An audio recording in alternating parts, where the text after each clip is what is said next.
Welcome to another Diablo 2 Resurrected off-meta build. I have a Strider Paladin today.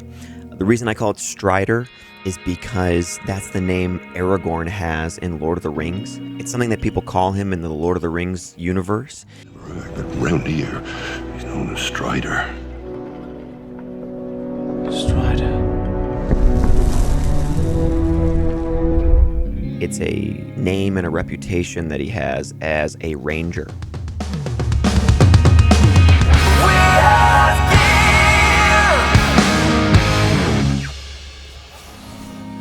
So I always loved that archetype, that class, that fantasy. When I was young, when I used to play Dungeons and Dragons with my cousins, I used to always create ranger characters, actually, and they would use a two-hander and a bow.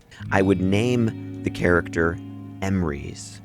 I don't know why I came up with that or how I came upon that name, but that was the name I always gave my ranger classes, was Emreiz. So anyway, here he is, Emreiz. You can see we have a two-handed sword, which I personalized. This is Emreiz's Cruel Balrog Blade of Quickness, 40% increased attack speed, ethereal, 238% enhanced damage, and I put a Zod in it. We're online as well.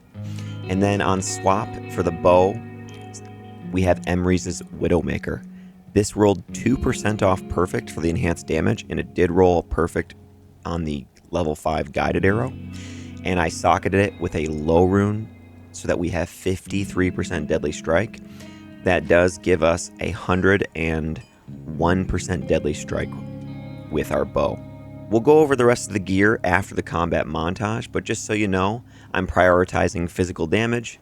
I have some fanaticism, and I also utilize Cloak of Shadows on the Darkside Helm, which I thought was very fitting for this type of Strider character.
All right, so Strider Paladin.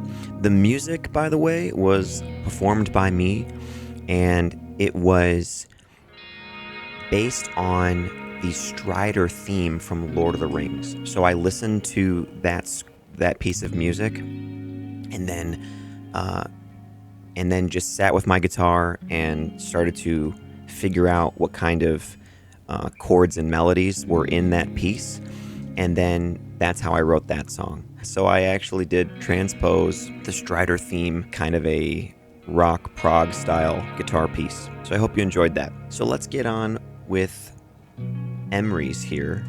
He's level 89. Our resistances, we have 84 lightning resistance. We did put some of our extra points into the lightning resist for the passive ability to increase that. I think that helps our survivability quite a bit. We have attack rating is about 9,000 with our Zeal, with our two-handed sword. And then for the Widowmaker, it says that it's at 4,700, but remember, it does have ignore target's defense. And then also guided arrow is supposed to always hit.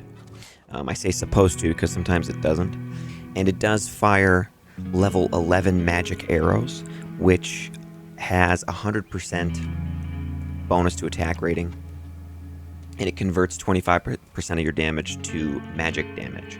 So I do use that against physical immunes that cannot be broken by Decrepify from our Mercenary. Mercenary's got Reaper's Toll with a Shale, Treachery, and then a Metamorphosis for the Crushing Blow and the Cannot Be Frozen with Might. Alright, so let's go over the rest of the gear here. First off, we have the Darksight Helm. I found this and it rolled 39% to fire resist. I believe 40 is perfect. I socketed it with a 14 to max damage, 58 to attack rating jewel. You also get the 6% chance to cast level 3 dim vision when struck. This is really useful when a bunch of archers are shooting you. They'll become blinded just from attacking you. And then if you want to be more proactive, you can use the level 5 Cloak of Shadows. This basically makes enemies stop acting.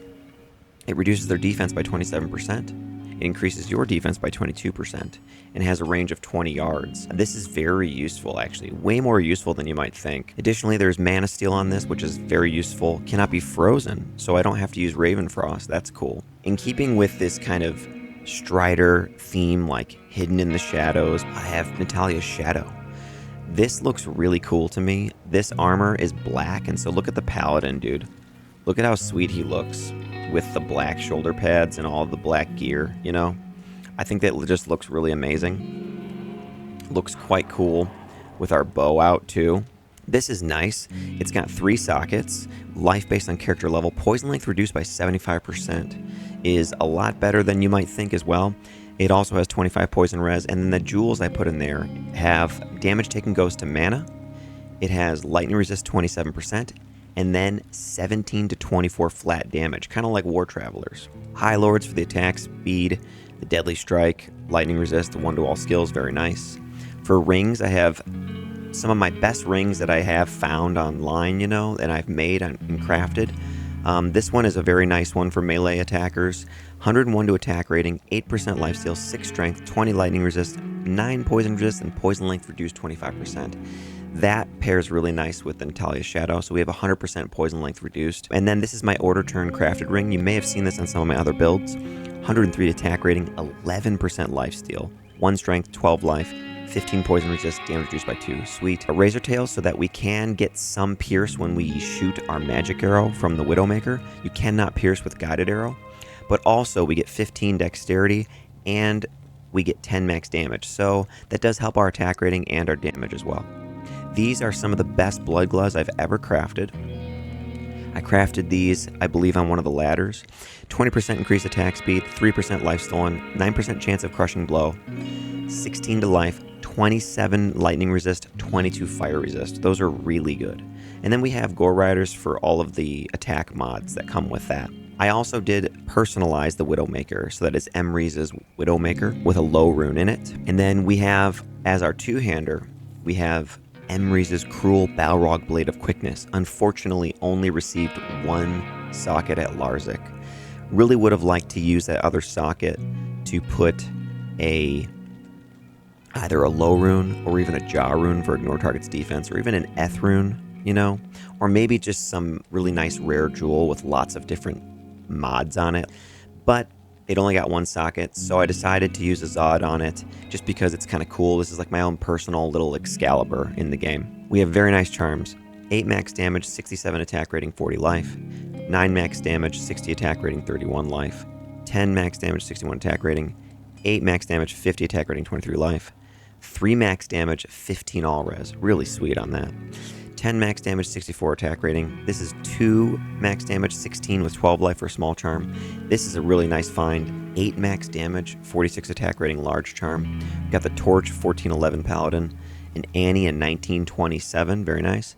And then we have a large charm, 6 max damage, 41 attack rating, 2 dex. And then across the board here, we've got 3, 3, 3, 3, 3. And a lot of these have other mods on them. This is 3 as well with some poison. This is 3 with run walk, 3 with dex. And then this is a fire resist 11, and then a poison resist 11 with 2 strength. Our cold resist is negative 24, so that's a little bit of a problem. We don't have a Raven Frost either, but we seem to survive just fine. Enemies that do straight up cold damage, you don't run into them that often. When I'm using Cloak of Shadows, I'm able to stop enemies. Cloak of Shadows seems to be our saving grace for those. For the skills, we've got 1 point Wonder for Vigor to get around a little faster. That's nice. We have 1 point Cleansing that gets rid of curses. That's kind of a necessity because when you get amp damage and you're a melee character and you don't have a shield and stuff, you can get killed pretty easily with this type of character. So Cleansing to get rid of the curses. I do have 84 lightning resist because we put points into the passive effect of resist lightning. Max fanaticism, so we're using that. And then I do have max sacrifice, max zeal. It has 366% enhanced damage, attack rating 250%, level 25. And then 11 points into charge, that gives 515% enhanced damage. I use that a lot. And then I do use conversion once in a while. Conversion is very nice to have just to get some of the heat off of us. I use charge to get around, I use vigor to get around faster, zeal like this, which is pretty good. Our damage, it says with zeal, is almost 10,000.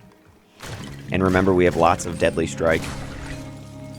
Our total Deadly Strike is 48% with the sword, 24 Crushing Blow, 10 Open Wounds. When I switch to the bow, our Deadly Strike goes to 100%. So, I can use this. If I want to use the magic arrows, I can too. And that's pretty strong as well, actually. So that was Guided Arrow right there. Just took him down. Guided Arrow says that it does 3,000 damage on the top end. And every hit of that is a Deadly Strike.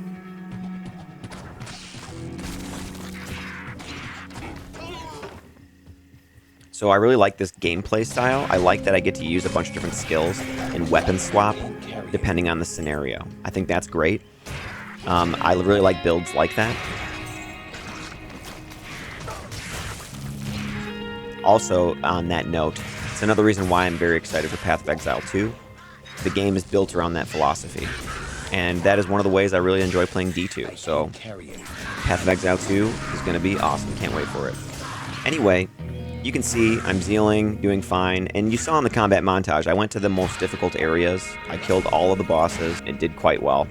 Alright, also, I just wanted to show off a few notable finds with this build. So sometimes people say like, oh, your off-meta builds are inefficient. And I'm kind of like, I don't know, man. I've made more builds than probably any other D2 content creator I've seen. Like online, too. A lot of builds. So I don't think that playing the game this way is in any way a hindrance to your enjoyment or in your ability to get gear and get good things. While playing this build, I found a perfect Crack of the Heavens Lightning Sunder Charm. I found an Ethereal Sacred Armor with 880 defense. I found a Vex Rune as well. I also found this pretty cool rare, which is a Rune Scepter. It says it's called the Blood Bludgeon. It has 40% increased attack speed, 302% enhanced damage, 4 to minimum, 264 to attack rating, 1 to redemption, 2 to Fist of the Heavens with level 7 Holy Bolt charges. Thought that was kind of a cool rare. Just because I'm playing an off-meta build that isn't as fast as a Nova Sorceress, I still find really cool stuff. That's what's great about Diablo 2, is you could farm any act in a bunch of different areas. It doesn't even have to be a Terror Zone or a level 85 area, and you can still find things that are some of the best things in the game. Just a quick note about hotkeying abilities and how it interacts with your regular attack. So if you notice, I have guided arrow hotkeyed to E, so I can shoot that, right?